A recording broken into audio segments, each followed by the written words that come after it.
Shuklam Varadaram Vishnum Shashivarnam Chaturbhujam Prasanna Vadanam Dhyayet Sarva Vigno Pashantaye.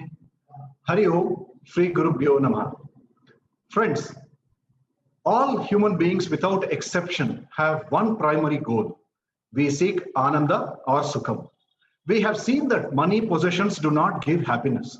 Then what will give us happiness? When we do not know answers to such questions, tradition says refer to Shastra, as it alone can guide us to know the cause of happiness. The Shastra says a dharmic way of life produces punyam and punya produces happiness. Of course, with or without bodily comforts. Now, the next question is, how do you decide what is noble action? Who is to determine that? What are the three basic weaknesses to be managed? What are the three conditions for this? So on and so forth. The question in our mind continues. We are fortunate few who are blessed to be studying in detail the Bhagavad Gita, which contains the essence of the Vedas, a manual where the Lord explains how, why, what, where, when of life. It provides answers, and it answers all doubts for our leading a dharmic life. We have listened to the excellent explanations by Param Vedanta teachers of chapter 2 and 3 of Bhagavad Gita.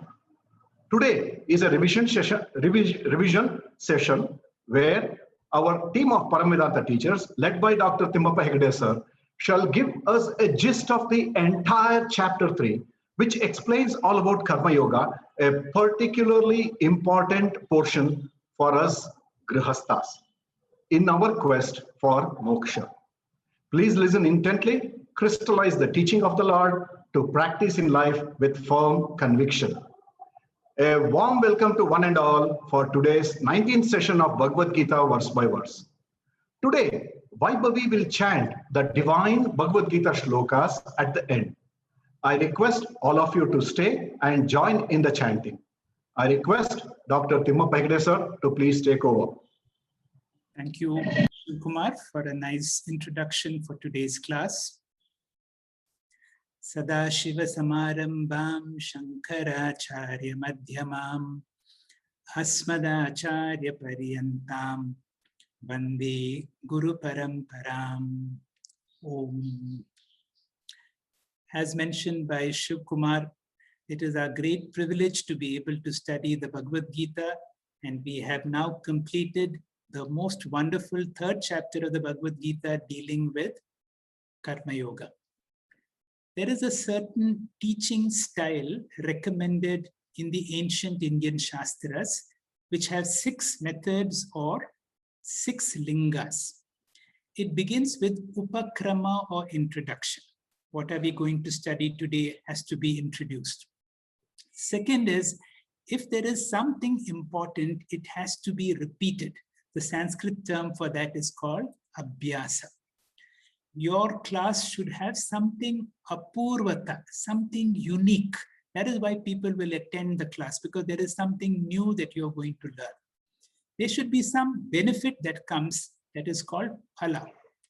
The class should be logical, that is upapatti. And finally, the teaching should be upasamhara, or there should be a conclusion. Why I introduce this is, there is a tendency in Param Vedanta, which is what we have drawn from our teacher Swami Paramarthananda, to be repetitive. So although we have studied the third chapter so well, we decided to spend one entire class where we will repeat or have a summary of the entire third chapter. And this is part of the ancient Indian style of abhyasa. To quickly recap what we are going through, the third chapter begins with a very serious question by Arjuna. Lord Krishna, please give me a clear direction. Should I follow Karma Yoga or should I follow Jnana Yoga? And this gets an opportunity for the Lord to tell us how important it is to do Karma Yoga first to get Jnana Yogyata, because we have no choice as far as the sadhanas, but there is a choice as far as the lifestyle. Krishna again and again emphasizes to all of us that it is preferable to follow the pravritti marga, or the path of action, rather than a nivritti marga. This will be explained to us by Shyamala Shetty. The crux or the essence of Karma Yoga will be presented to us by Meenakshi, where Krishna very nicely gives us Karma Yoga from 4 important angles. The next topic will be presented by Dr. Ahalya Sharma, which starts from verse 20 onwards, where commentators will see if Arjuna claims that I am a jnani and therefore I don't need Karma Yoga. So Krishna in anticipation will say, even if you are a jnani, why you must do karma? And that was the 3rd presentation. Dr. Sanjay Benakal will cover verses from 30 to 35, which give us a wonderful summary of the entire Karma Yoga, particularly in verse 30. Finally, Dr. Komal Prasad will touch a very important topic based on a question by Arjuna. And this is perhaps the only chapter where Arjuna gets to ask 2 questions, a very relevant and a pertinent question on the topic of Karma Yoga. Karma Yoga is all about right action. And Arjuna's question is, I know what is right, I know what is wrong, but there is some force that makes me do something wrong, even when I know what is right and what is wrong. And Krishna gives a brilliant answer, which will be answered to us or explained to us by Dr. Komal Prasad. The opening presentation is by Dr. Shyamala Shetty. Over to you, Shyamala. Hari Om. Shri Gurubhyo Namaha. On the basis of Krishna's teaching, in the 2nd chapter, Arjuna is confused whether to take Jnana Yoga or Karma Yoga, because in the 2nd chapter, Krishna begins with Jnana Yoga and ends with Jnana Yoga. In between, talks about Karma Yoga and asks Arjuna to fight. And between these two, Arjuna naturally has an inclination to give up the karma here, because in this context, the karma which Arjuna has to do is extremely unpleasant. Therefore, he is looking for an escapism route. Krishna is very clear in his message that both Karma Yoga and Jnana Yoga are equally important. Karma Yoga makes a person fit or eligible for Jnana Yoga. Karma Yoga is incomplete without Jnana Yoga. Jnana Yoga is impossible without Karma Yoga. Karma is not an option, but as a preparatory step. Therefore, Karma Yoga to Jnana Yoga to Moksha. This is Krishna's prescription. But Arjuna does not get this properly. Therefore, 3rd chapter begins with Arjuna's question in the 1st and 2nd verses. Next slide, please.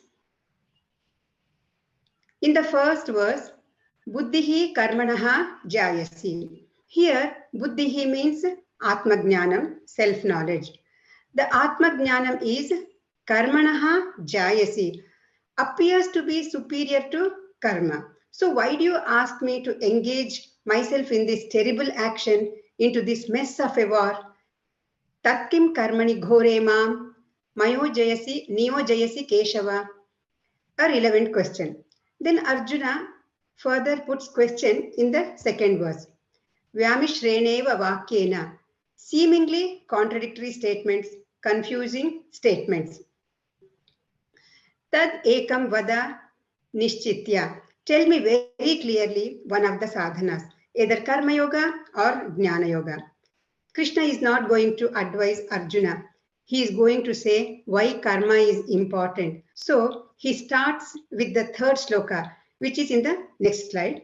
This is a very important shloka. This is the foundation for the 3rd chapter. Krishna says, Dvividha nishtha maya prokta. Nishtha means lifestyles, ashramas. Two types of lifestyles are prescribed by Krishna. Long before, Pura means Veda Dwara, through the Vedas. Two types of lifestyles are Pravritti Marga and Nivritti Marga. Pravritti Marga is Gruhastha and Nivritti Marga is Sannyasashrama. And taking these two ashramas into account and taking these two sadhanas, that is Karma Yoga and Jnana Yoga, into account, a person can have three different life designs. First option is take Grihastha Ashrama, do Karma Yoga, because Grihastha Ashrama is ideal for the Karma Yoga. In the process, purify the mind and then take Sannyasa Ashrama, which is specifically designed for Jnana Yoga. The second option is take Grihastha Ashrama, follow Karma Yoga, continue in Grihastha Ashrama and follow Jnana Yoga. Here, Jnana Yoga has to be managed. Third option is straight away take to Sannyasa Ashrama and continue in Sannyasa Ashrama. Here, Karma Yoga has to be managed. And of these three, Krishna favors first and second options. There is option in taking lifestyles, but no option in sadhanas. Next slide, please. In the fourth verse, it is explained Naishkarmya, actionlessness, that cannot be attained by avoiding karma. You cannot get peace of mind by running away from duty and responsibilities. Krishna says in this verse, Sannyasana Deva. Eva is important here. Eva means mere renunciation cannot give moksha. Then what gives? Knowledge alone gives moksha. This is the first argument. Next slide, please. Then he is going to give the second argument in the fifth shloka. Giving up of action is impossible because everybody will be forced to do some action or the other, governed by his character. And therefore, Krishna says, Kshanam api akarmakrit na tishtati. Then how can one perform action? The next two verses give the answer. Next slide, please. Sri Krishna says in the sixth verse, controlling all organs of action, karmendriyani samyamya ya aste manasa smaran indriyarthan. Though physically the person is absolutely quiet, but the mind is constantly thinking of sensory objects. Such a person is a mithyachari or a hypocrite. Next slide, please. In the seventh verse, Krishna says, it is better one is in society. Let a grihastha fulfill his worldly desires. Shastra gives him freedom, but under one condition. What is that? Indriyani manasa niyamya. By regulating the sense organs, which means without violating dharma, morality. Regulating is not suppressing. Manasa means by discrimination. Having mastered the sense organs, jnanendriyani, what should he do? Karma yogam arabhate. One should take to karma yoga. How? Asaktaha. Without getting attached to anything. Such a person is called vishishyate. He excels. He excels whom? He is superior to sannyasi, who chooses sannyasa without getting maturity and gets into trouble. Neither he is able to fulfill his worldly desires, nor he is able to spend his lifetime in Vedanta, Shravana, Manana, Nididhyasana. Sannyasa ashrama is wonderful if we love Vedanta. Sannyasa ashrama is horrible if you do not love Vedanta. And therefore, a grihastha is superior to an immature sannyasi. More on Karma Yoga will be explained in the coming verses. Thank you. Hari Om. Shri Gurubhyo Namaha. Shri Krishna talks about Karma Yoga from verses 8 to 20 in this chapter. This section is so important, wherein the Paramatma reveals and advocates the norms to be followed by mankind for attaining material and spiritual progress. He categorically and comprehensively explains all these in great detail. Now let us see what is Karma Yoga. Karma means proper action and yoga means proper attitude towards that action and also its final result. Actions can either bind one to this world or liberate one from it. By nature, everyone is forced to act. Action is always superior to inaction. One should work in a way that will not entangle one in material bondage, but will lead to ultimate liberation. That art of performing action is Karma Yoga, that is, working and acting under the direction of the Supreme Lord. Scriptures divide proper action into three types: Sattvika Karma, Rajasika Karma, and Tamasika Karma. Further, a Karma Yogi's life must be dominated by Sattvika Karmas. Shastras prescribe certain compulsory Sattvika Karmas known as Panchamahayagnas, which are to be followed, as you can see in the slide.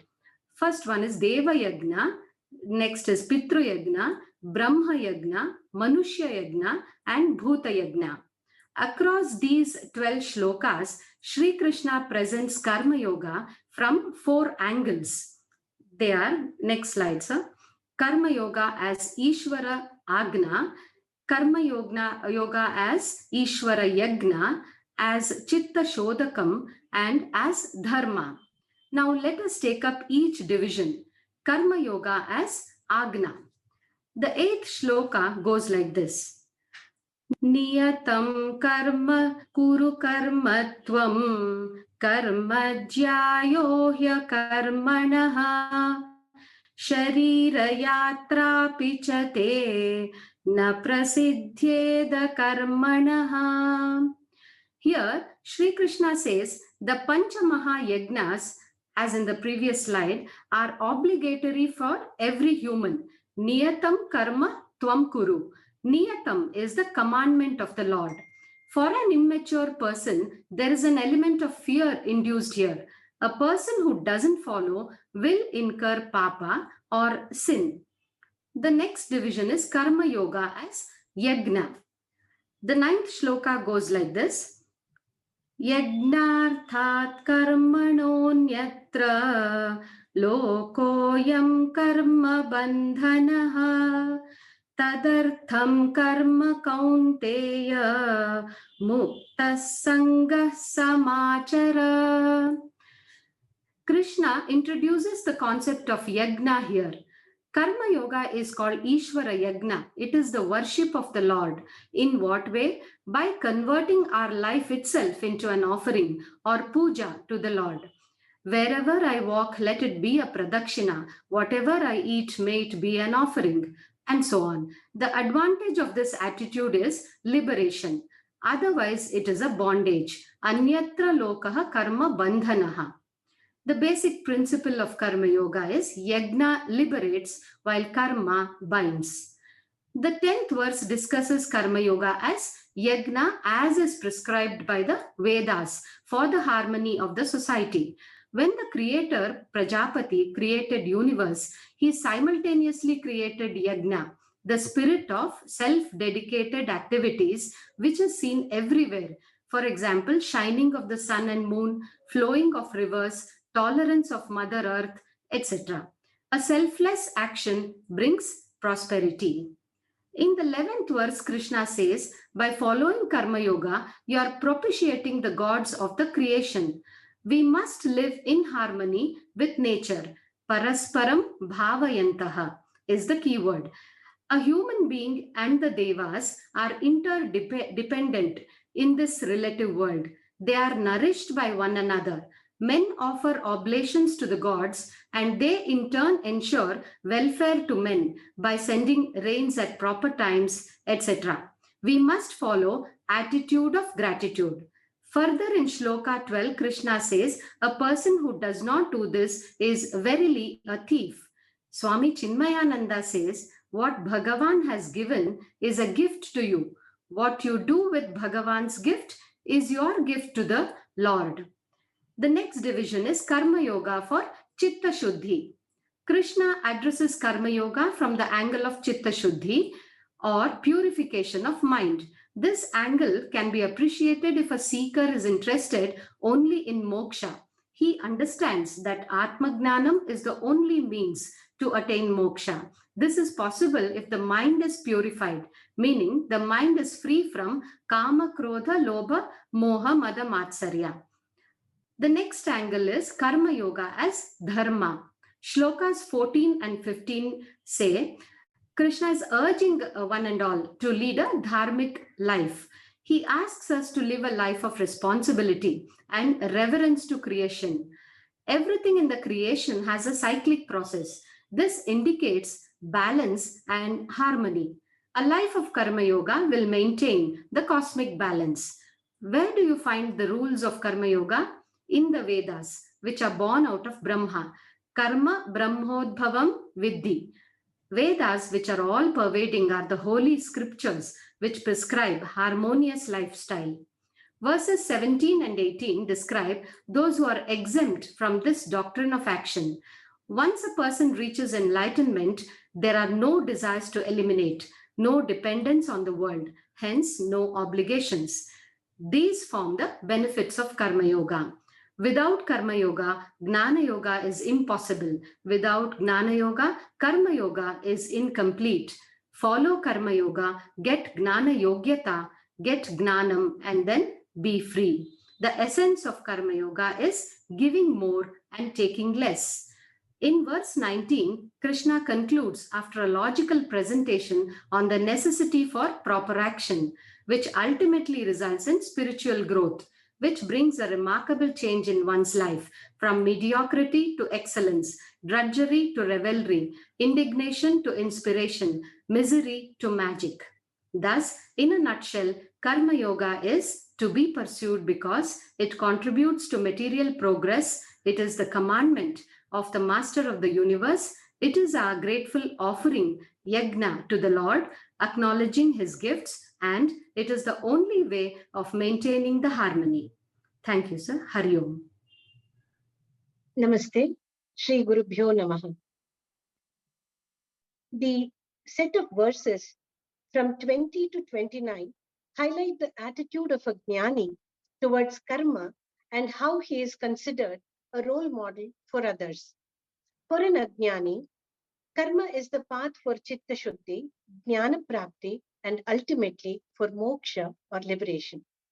A jnani in reality does not need japa, tapa, karma, as he needs no sadhana, for sadhyam is accomplished.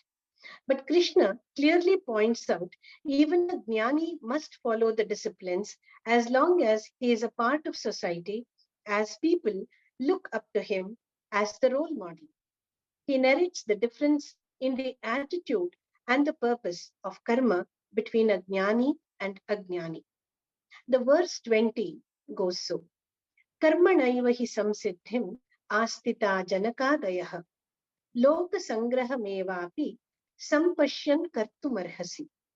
Great leaders like Janaka were grihastha jnanis and attained liberation, samsiddhim, doing their ordained duty.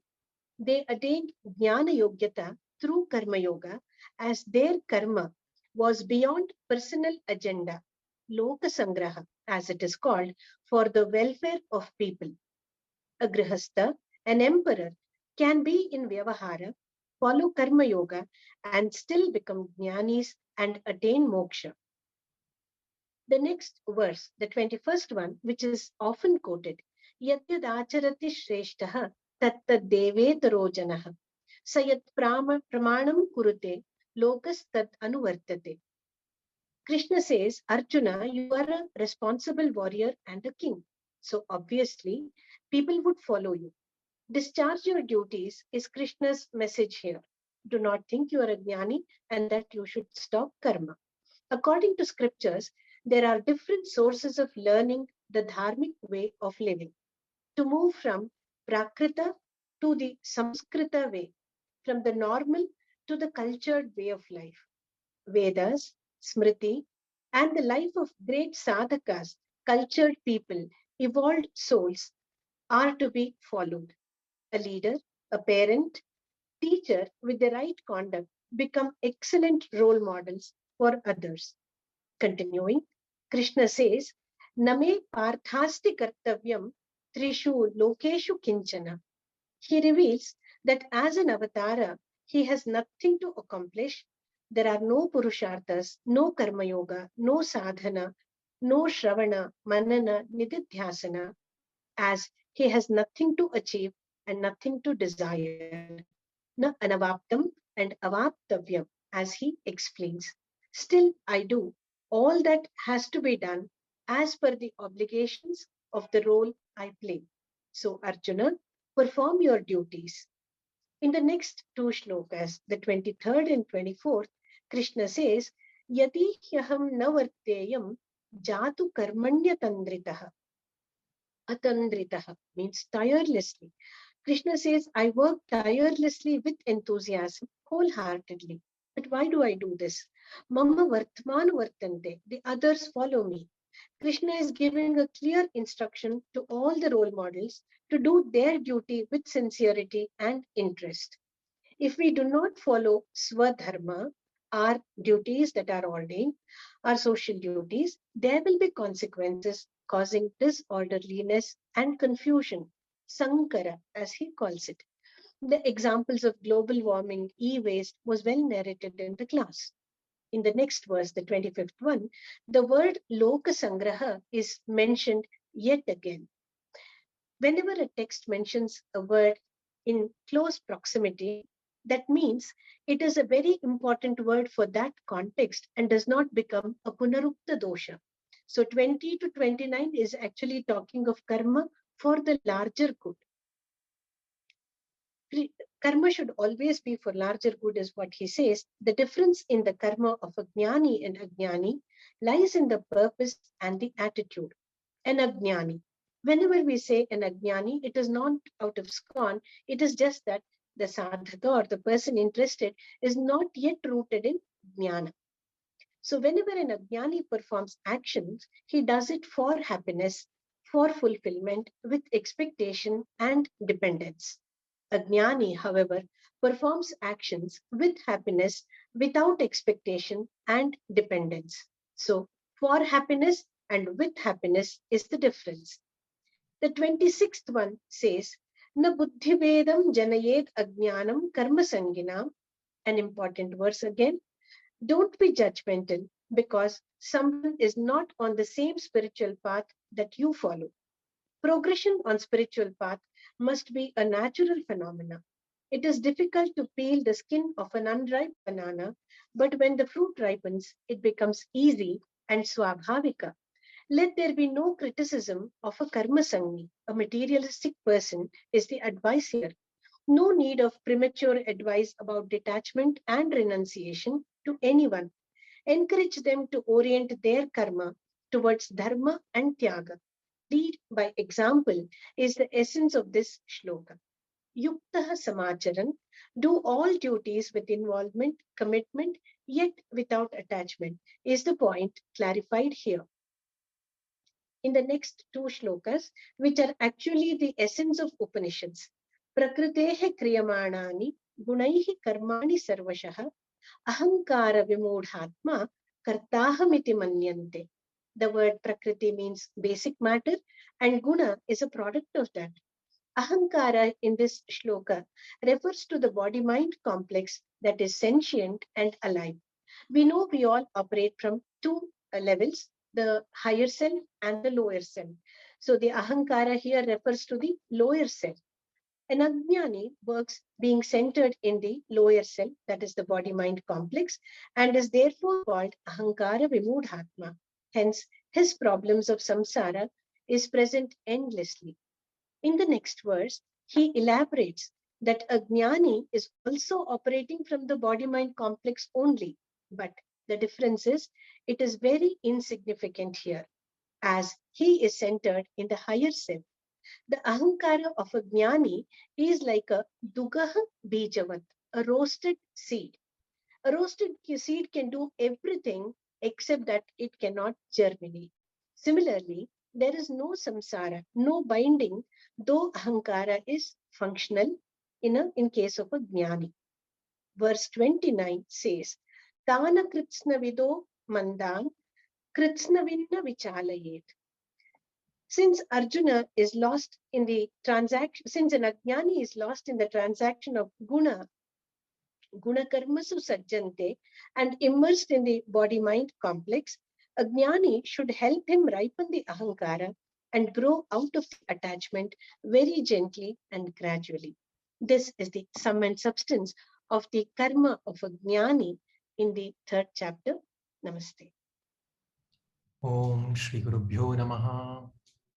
Krishna is summarizing the entire Karma Yoga in these verses from 30 to 35, of which 30 is especially important because he is condensing the entire Karma Yoga in this single verse. He says in verse number 30, Mai sarvani karmani sanyasyadhyatma chetasa nirashir nirmamo bhutva yudhyasva vigata jvaraha.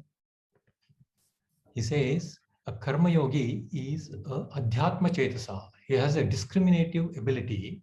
He is a person with discriminative ability for whom the spiritual goal is the primary goal in life. No doubt, material goals are important, but they are secondary to the spiritual goal. Such a person, how does he conduct himself in the world? How does he act? He says, Krishna says, Mai sarvani karmani sanyasya. Dedicate all your actions unto me, that is God. He says, convert work into worship. This attitude is known as Ishwararpana Buddhi. In Kannada, we call it as Kayakave Kailasa. Such a person should be a Nirashihi. He is the one who is prepared for any type of outcome, whether favorable or unfavorable. Now, our actions will lead to any favorable outcome or an unfavorable outcome. A Karma Yogi will accept these unfavorable outcomes as the gift of God. He will not resist. And such an attitude towards whatever he gets is known as Prasada Buddhi. If a person gets a favorable outcome, he is successful in life, but a Karma Yogi will not get the credit, he will not give the credit for himself. So he offers everything to God. That attitude is known as Nirmamaha. He is the one who shows humility in success. He is humble. Also, it is known as Amanitvam. When one performs Karma Yoga in this fashion, naturally he will be calm, free from anxiety or stress while performing the action. Such an attitude is known as Vigata Jvaraha. So Krishna says, he tells Arjuna to fight this war with this attitude in the battlefield. Even we need to fight our daily life with this Karma Yoga attitude so that we are calm and free from anxiety. Now, what is the result of conducting oneself with this lifestyle? Krishna says it in the next verse, number 31. He says, those who have faith in this teaching and who are not critical of this teaching, such people will soon be freed from the results of all action. He says, Karma Yoga purifies the mind so as to become eligible for self-inquiry, that is Jnana Yoga, which eventually leads to liberation in life. If one doesn't perform Karma Yoga, if a lifestyle is not in the Karma Yoga way, then what will happen to them? That is described in the verse number 32. Krishna says, if a person is not faithful in my teaching, he is critical about it and he doesn't follow Karma Yoga. He has a life which is free, wild life, and he is going by the instincts, his own whims and fancies. Such a life, Krishna says, is an utterly deluded person. With regard to what? With regard to knowledge. He doesn't know what is right or what is wrong. Dharma, adharma, he cannot discriminate. He doesn't know what is Atma and Anatma. So such a person will eventually be destroyed spiritually. That's what is told in the verse number 32. Now, in the battlefield, Arjuna is a Rajasic person whose nature is to fight, But he is now saying he wants to renunciate the whole thing and give up this action. He wants to take up a life of sannyasi. So with that context, Krishna talks about Arjuna in this verse number 33. He says, all living beings, even jnanis, act in the world according to their nature, that is Prakriti, and it cannot be restrained. So everybody has to act according to the Prakriti and we cannot control it. But Krishna also says that we have a free will while performing an action, and that is mentioned in the verse 34. So Krishna establishes free will while performing action. He says, likes and dislikes are bound to exist with regard to objects of every sense organ. They cannot be controlled. But to perpetuate those thoughts or to nip them off in the bud itself is under one's control. Perpetuating those thoughts will lead to words, which in turn will lead to action. So Krishna warns that these thoughts are one's enemies and one should not come under their grip. Swamiji gives an example of wind, which is an enemy of a feeble fire, which can be easily extinguished. However, this very same wind is a friend of a huge conflagration. So Krishna concludes the whole topic of Karma Yoga in the verse number 35 by saying one should perform action according to one's own nature, that is Svabhava, and it should be legitimate, that is Dharmic. This he calls as Swadharma, and he says it is better to die while performing action in this way rather than resorting to Paradharma, which is dangerous. Thank you. Hari Om. Om Shri Gurubhyo Namaha. In the next verse, Arjuna asks, O Krishna, tell me what is that force which persuades a person to commit adharma, to tell a lie, to be corrupt, to get angry, to be jealous? In any given situation, what is dharma, what is adharma, what is right, what is wrong is most of the times quite obvious. Despite that, we seem to be forced by some unknown principle. Arjuna asks, Kena prayukta, persuaded by which principle does a person commit adharma? Hey Krishna, you please tell me. In these verses, from 37th up to the end of this chapter, that's verse 43, Sri Krishna answers Arjuna's question and points out that there is no external force controlling us. There's no external angel or external devil controlling us. It is within ourselves only, that basic force. And what is that basic force? It is ajnanam, ignorance. Ignorance alone is the cause of all problems. Working at two levels. In the initial level, it's the dharma, adharma, ajnanam. And at a higher level, it's ignorance about atma, anatma. There's no other force than this ajnanam. This basic ajnanam expresses in the form of two forces. That's kama and krodha. Krishna discusses the problem of kama, krodha, the source of kama, krodha, and its remedy, medicine to the disease of kama, krodha, in the following verses. He says, kama esha, krodha esha. Kama means the desire which is experienced by every human being intimately. And so is anger, krodha, which is also felt by us intimately. And why do we say that they are powerful forces which obstruct karma yoga or dharmic way of life? The reason is this. There is no way of fulfilling all the desires. Any amount of desires we fulfill, it will never end, but it will only expand more and more. There is no end to the desires. Why is it like that? Next slide, sir. The logic is this. All the desires are different expressions of one basic desire, and that is, I am now apurna, incomplete. I am not complete with myself. So whatever be the types of desires, the desires are superficial. Through these superficial desires, I want to fulfill one desire, and that is, I, the finite, want to become the infinite. Vedanta says, an incomplete one can never become complete by acquiring things. It can never become infinite. The very basic human approach is illogical because I, the finite, bounded in this body, want to become infinite through acquisition. As long as I continue the struggle of fulfilling these desires, I am so preoccupied in my life because every desire takes time and energy and will not have time to dwell upon the fundamental question, introspection about who you really are. no time for spiritual study, no time for introspection. And therefore, Krishna says, desire is your enemy. It distracts your mind to materialism.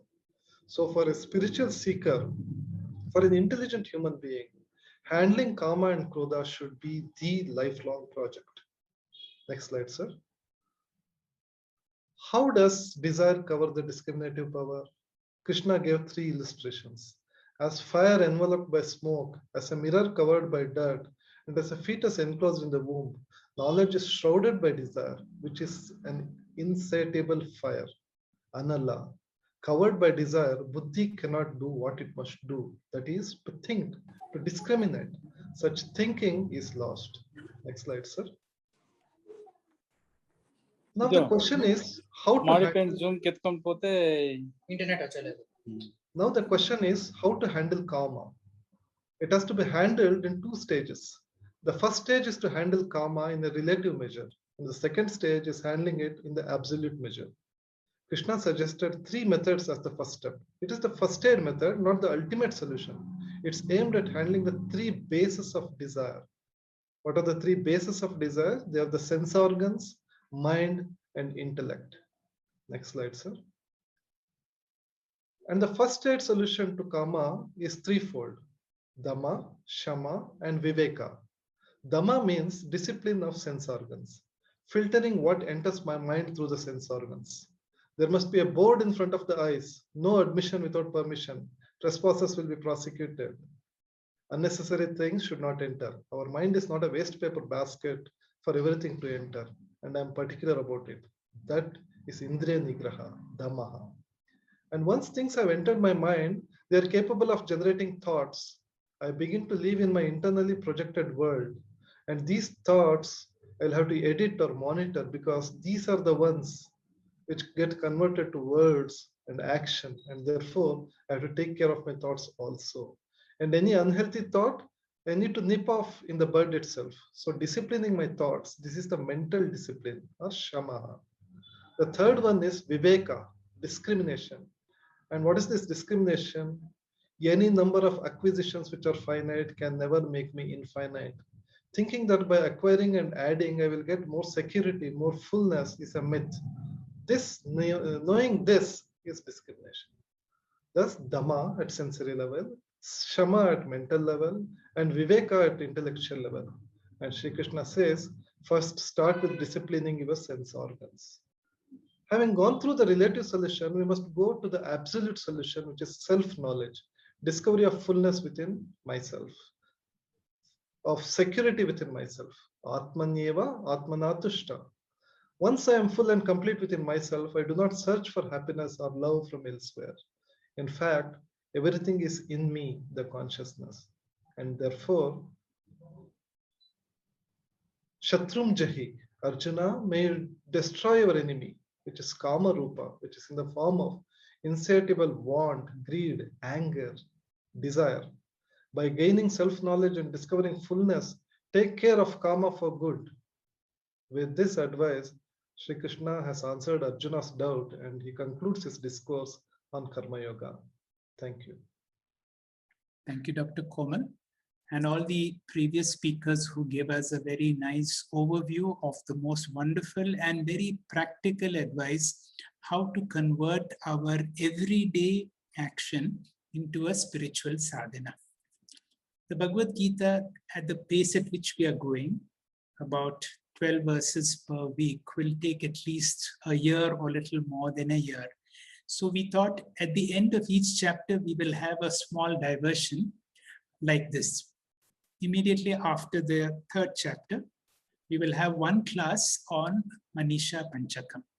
Manisha Panchakam is a great work by Adi Shankara, where in just 5 verses, the essence of Advaita Vedanta is very, very nicely presented. Whatever we need to know about Advaita Vedanta is given in this musical composition. The word Manisha here means firm conviction. One of the emphasis here is whatever you have understood, let it be from a deep level of understanding. You are so convinced about it that you will drive your life on the basis of this understanding. in the course of the 5 verses on the Manisha Panchakam, Adi Shankara is able to bring out all the Mahavakyas. And the message here is true greatness of a person is one who knows and lives the Mahavakyas, and not by his birth or any worldly accomplishment. Your understanding of spiritual wisdom is much more than all these forms of worldly accomplishment. As all the Mahavakyas come, it will be useful for us to go through these Mahavakyas. And also, if you have studied it, it will be nice to revise this, because in one class, we will be able to cover all this in the next class. We will conclude today's class by the chanting of the Gita Dhyana Shlokas by Vaibhavi. Over to you, Vaibhavi. Shri Gurubhyo Namaha Harihi Om. Om Parthaya Pratibodhitam Bhagavata Narayanena Swayam Vyasena Grathitam Purana Muninam Madhye Mahabharatam Advaitamritavashinim Bhagavatim Ashtadashadhyayinim Amba Tvamanusandadhami Bhagavad Gite Bhavadveshinim Namostute Vyasa Vishala Buddhe Pullaravindayata Patra Netra Yena Tvaya Bharata Taila Purnaha Prajwalito Gnanamaya Pradipaha Prapanna Parijataya Totra Vetraika Panaye Gnanamudraya Krishnaya Gitamrita Duhe Namaha Sarvopanishado Gavo Dogdha Gopalanandanaha Partho Vatsasudhir Bhokta Dugdham Gitamritam Mahat Vasudeva Sutam Devam Kamsa Chanuramardanam Devaki Paramanandam Krishnam Vande Jagadgurum Bhishmadrona Tata Jayadratha Jala Gandharanilotpala Shalyagrahavati Kripena Vahani Karnena Velakula Ashvathama Vikarna Ghora Makara Duryodhana Vartini Sotirna Khalu Pandavairana Nadi Kaivartakah Keshavaha Parasharya Vachasaroja Mamalam Gitarthagandhotkatam Nanakyanaka Kesaram Harikatha Sambodhana Bodhitam Loke Sajjana Shatpadairaharaha Pepiyamanam Muda Bhuyad Bharata Pankajam Kalimala Pradvamsina Shreyase Mukam Karoti Vachalam Pangum Langhayate Girim Yat Kripatamaham Vande Paramananda Madhavam Yam Brahma Varunindra Rudra Marutaha Stunvanti Divyaistavaihi Vedaistanga Padakramopanishadaihi Gayanti Yam Samagaha Dhyanavastita Tadgatena Manasa Pashyanti Yam Yoginaha Yasyantam na vidhussura suraganaha Devaya tasmai namaha देवाय तस्मै नमः। श्री गुरुभ्यो नमः। हरिः ओम। Our pranams and thanks to Dr. Timappa Hegde sir and all the speakers for wonderfully recapping the Karma Yoga chapter. By nature, all have no option but to do karma, and irrespective of whether the phalam is good or bad, they bind one to bondage. Hence, it is crucial that one should work in such a way that instead of further bondage, it should lead us to moksha. Hearty thanks to Vaibhavi for your wonderful recitation of today's verses. Thank you, participants, for joining us in today's study. I request you to revise the notes, which shall be shared on our Telegram group. Remember to join us again on Monday, 12th July at 6:45 p.m. for our next session, where we shall be studying Manisha Panchakam, and later session we shall resume study of Bhagavad Gita. As Doctor has already mentioned, Bhagavad Pada Adi Shankara composed Manisha Panchakam at Varanasi, in which he brings out the essence of Advaita Vedanta in just 5 verses. Hence, Manisha Panchakam means 5 verses of firm conviction. This will surely help us in our spiritual journey.